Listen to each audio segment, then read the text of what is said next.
I I may not be the best player at this game, but I do understand the strategy. But so some of the questions I have asked and will ask, I already know the answer to. I just want to.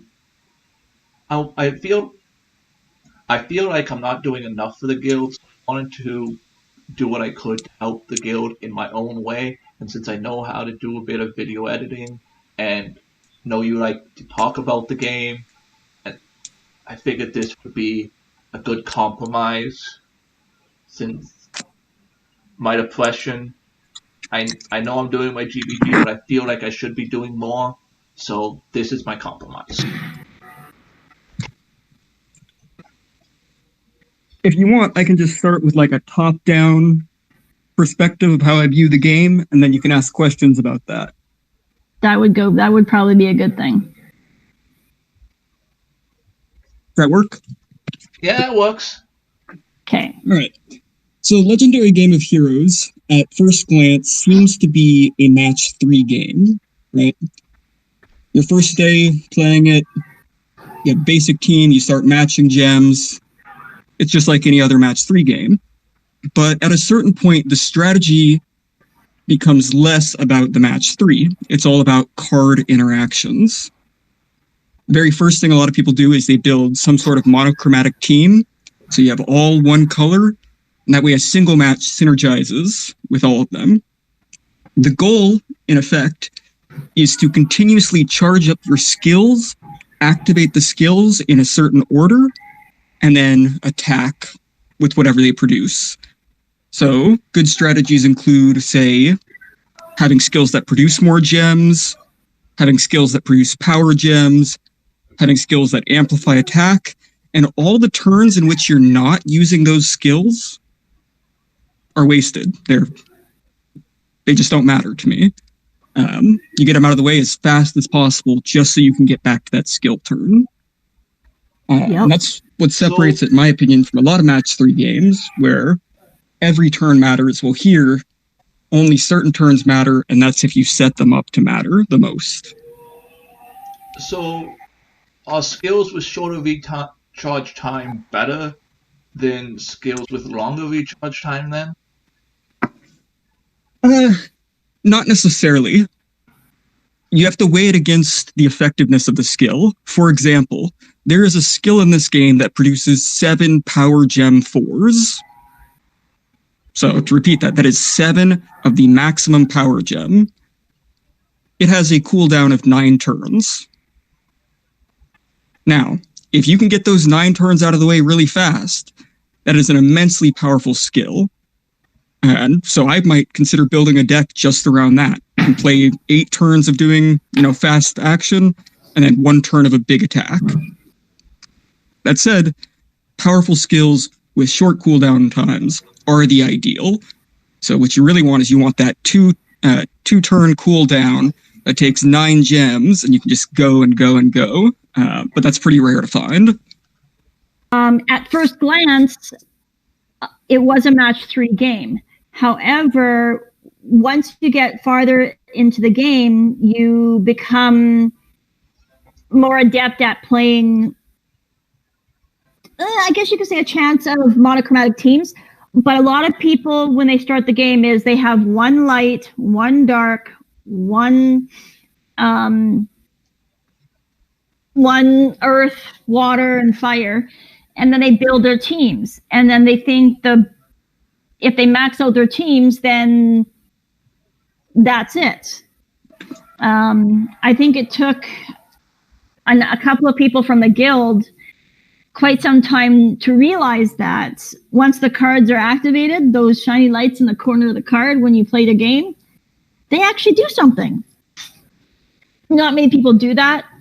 And I do think there's a lot of people that need to learn how the proper way to play the game is and plan their teams and a number of things. Is there paper, rock, scissors in this game, basically, or what's the difference between the tiles? Dr. Dreams, would you like to field that one? Well, actually, yes. When you start the game, how the game presents itself is I started playing literally within I think the third day it went live. I'm a part of several guild leader groups, as well as I work with the developers and in a number of groups, and in regards to network and so on and so forth. When you start the game, they gives you the basic run-of-the-mill. I like to refer to them as OG cards, original cards. And what basically happens is you get to choose, if you go back into the game, you get to choose what card you want to start with. So, and basically the choice is yours. You can choose red, fire, earth, water, light, or dark. How does Kaya Advantage work? Like dark Oh, yeah. or fire? Yeah. So every color gets one advantage, one disadvantage. So let's focus on, for the moment, fire, earth, water. That's a classic rock, paper, scissors. Fire beats earth, earth beats water, water beats fire.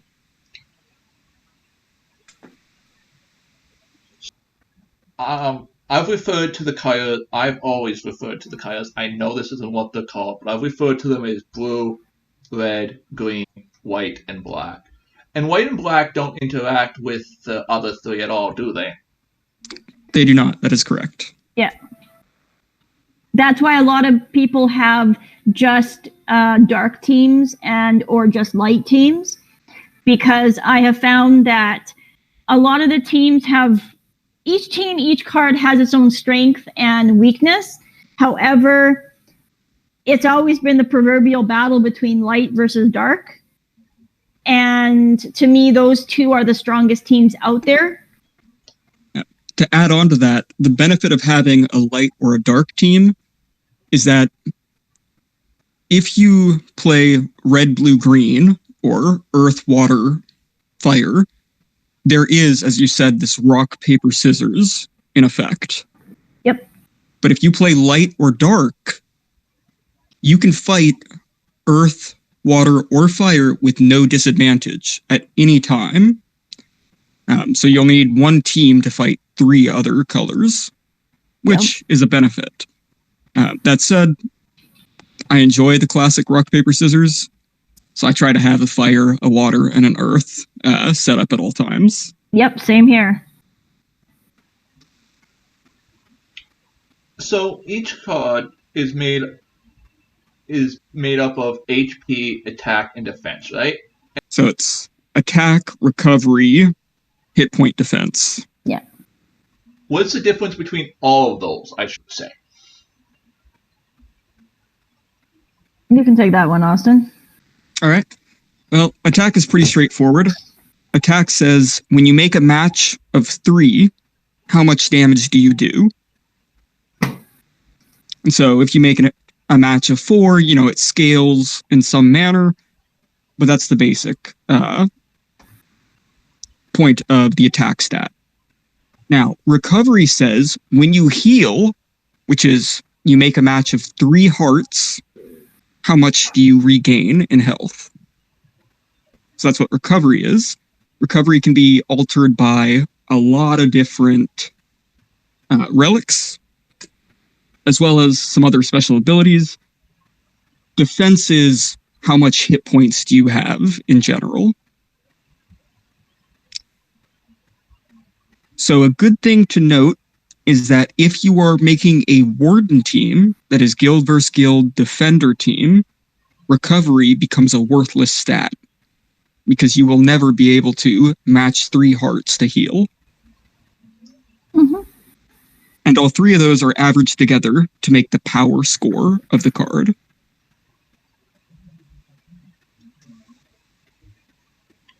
I don't actually think it's a literal average. I think it's like weighted in some manner. Yeah, it is. Yeah. Speaking of... You do deserve to be up there for a little bit. Yep. But So Warden, as we've discussed, basically buffs your GVG defender. There's three other things cards can have: Bounty, Commander, and Slayer. What are you explain those for people that are new to the game? yeah, so in Slayer events, Slayer cards will provide a multiplicative bonus to the individual card attacking. So, for example, if you're playing a Slayer event and you have a Slayer 5x card, that card will be 5 times more effective. So the Slayer cards, it's the individual card, their bonus, and it multiplies. Very straightforward, very nice, very easy. Commander is different. In Commander, you get gems produced with special multipliers. These multipliers are additive. So if you have a Commander times 7 and a Commander times 3, a times 7 gem and a times 3 gem will spawn on the field. If you connect both of these, 7 plus 3 is 10, your whole team will do the 10 times damage. So I want to make that very clear that Commander is additive, Slayer is multiplicative, but single entry. Bounty doesn't have an effect in the actual play, but it has an effect in the trophies you obtain afterward.